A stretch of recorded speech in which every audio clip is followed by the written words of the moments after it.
The morning sun cast long shadows across the pristine courts of the Evergreen Pickleball Training Center in Orlando, Florida.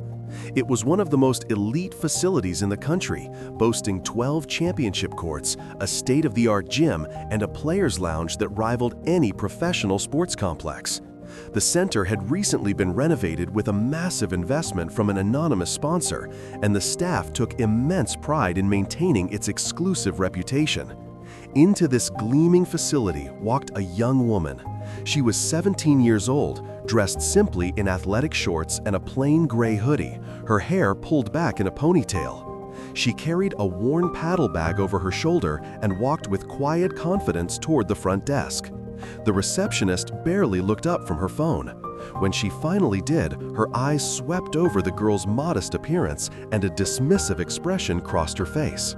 "Can I help you?" she asked, her tone suggesting she'd rather not. "I'm here to use the courts," the young woman said politely. "Court 7, please." The receptionist raised an eyebrow. "Do you have a membership?" "I have access to all the courts here." The receptionist exchanged a glance with the security guard standing nearby, a large man with arms crossed over his chest. He smirked. "Look, kid," the receptionist said slowly, as if speaking to a child, "this isn't a public park. This is an elite training facility. Professional players train here. You can't just walk in off the street." The young woman remained calm. "I understand, but I do have access. If you could just—" "There's nothing to check," the receptionist interrupted. "I know every member here and I've never seen you before. The membership fee alone is more than most people make in a month." The security guard stepped forward, his posture intimidating. "You heard her. Time to go." The young woman didn't move. "My name is Leigh Waters. I'd appreciate it if you could verify—" "I don't care what your name is," the guard cut her off. "We get kids like you every week thinking they can sneak in for a free session. Not happening." A few other staff members had gathered now, watching the scene unfold. One of them, a young trainer, whispered to his colleague, "Should we call the manager?" "For what?" the other replied with a shrug. "Just another wannabe." Leigh's expression remained steady, though her jaw tightened slightly. "I'm not trying to cause trouble. I'm just asking you to check your system." The receptionist laughed. "Honey, the system shows VIP members, pro players, sponsors, not teenagers in hoodies." "Yeah," the security guard added. "This place was just renovated by a major sponsor. You think they'd want random kids wandering around?" Leigh's eyes flickered with something unreadable. "The renovation? Who sponsored it?" The receptionist waved her hand dismissively. "Some anonymous donor. Millions of dollars. Not that it's any of your business." "I see." The security guard grabbed her arm. "All right, that's enough. Out, now." Leigh pulled her arm back gently but firmly. "Please don't touch me." "Or what?" he laughed. "You'll call your parents? Maybe they can explain to you how the real world works?" By now, a small crowd had formed. Other members paused their workouts to watch. Some pulled out their phones, sensing something was about to happen. Leigh took a deep breath. "I'm going to ask one more time. Please check your system for my name. Leigh Waters." The receptionist rolled her eyes, but typed something into her computer, more to prove a point than anything else. Her fingers moved lazily across the keyboard. Then she froze. Her face went pale. Her eyes widened. She looked at the screen, then at Leigh, then back at the screen. Is this some kind of joke?" The security guard leaned over. "What? What is it?" The receptionist's voice dropped to a whisper. She's the sponsor." "What?" "Leigh Waters. She's the anonymous donor. She owns this entire facility." The silence that followed was deafening. The security guard's smirk vanished. His face drained of color. The other staff members exchanged horrified glances. Leigh stood quietly, her expression unchanged. "As I said, I have access." The receptionist scrambled to her feet, nearly knocking over her chair. "Miss Waters, I am so sorry. I had no idea. We didn't recognize. I mean, you look so—" "Young?" Leigh finished. "Ordinary?" The woman's mouth opened and closed, but no words came out. The security guard stepped back, his hands raised as if surrendering. "Look, I didn't know. I was just doing my job. We get a lot of what?" Annalee asked, her voice still calm, but now carrying a weight that made everyone lean in. "A lot of young people who don't look rich enough? A lot of kids in hoodies who couldn't possibly belong here?" The guard swallowed hard. I didn't mean." Annalee turned to face the growing crowd. Some were recording. Others watched in stunned silence.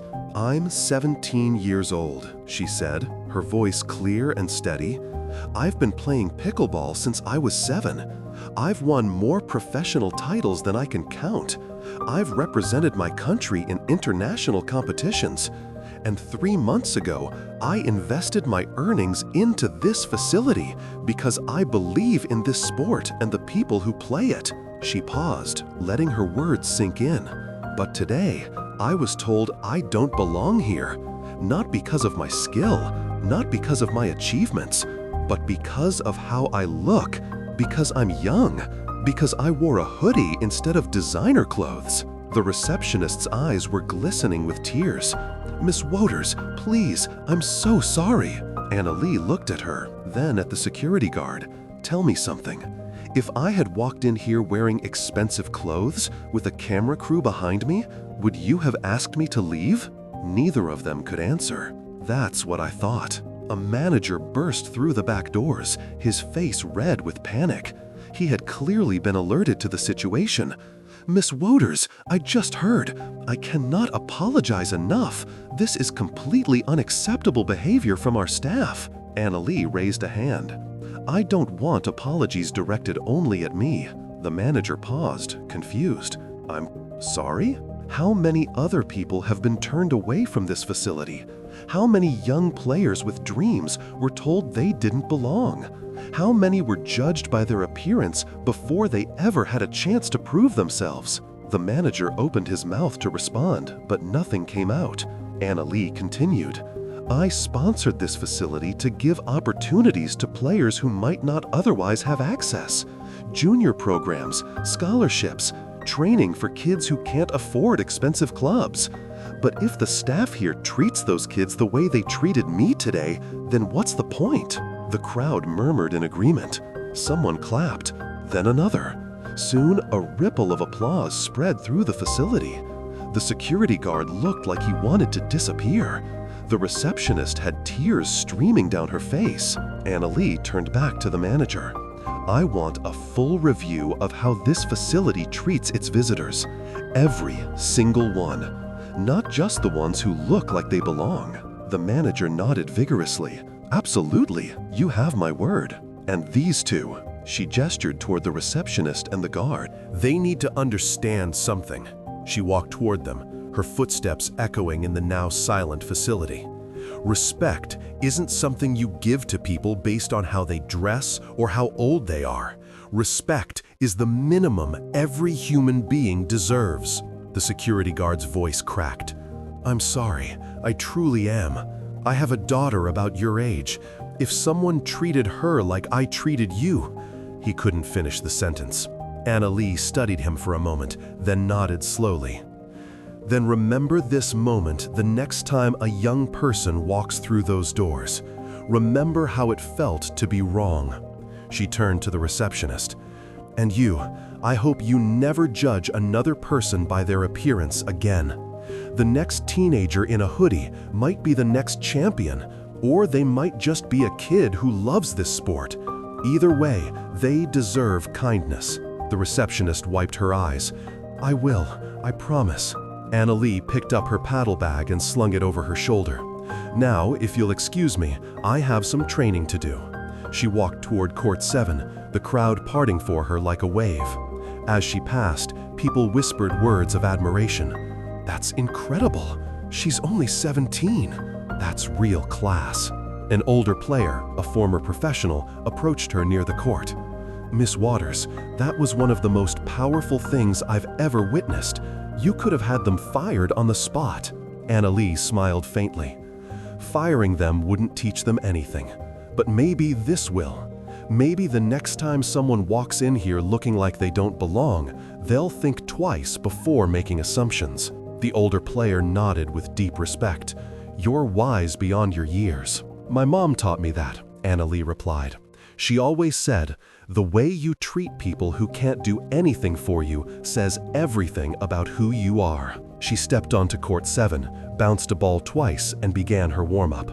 Within minutes, her focus was entirely on the game. The serves were sharp, the dinks were precise, the footwork was flawless. Watching from the sidelines, the staff could see now what they had failed to see before. This wasn't just a teenager in a hoodie. This was one of the greatest young athletes in the sport, training with the same dedication she brought to every championship. The security guard watched from a distance, his arms no longer crossed but hanging at his sides. The arrogance was gone. In its place was something that looked like shame, and maybe the beginning of change. The receptionist had returned to her desk, but she couldn't focus. Every few minutes, she glanced toward court 7, watching the young woman who had just taught her a lesson she would never forget. By the time Anna-Leigh finished her session 2 hours later, word had spread across social media. Clips from the facility were going viral. The hashtag #RespectEveryPlayer was trending. Sports commentators were praising her composure.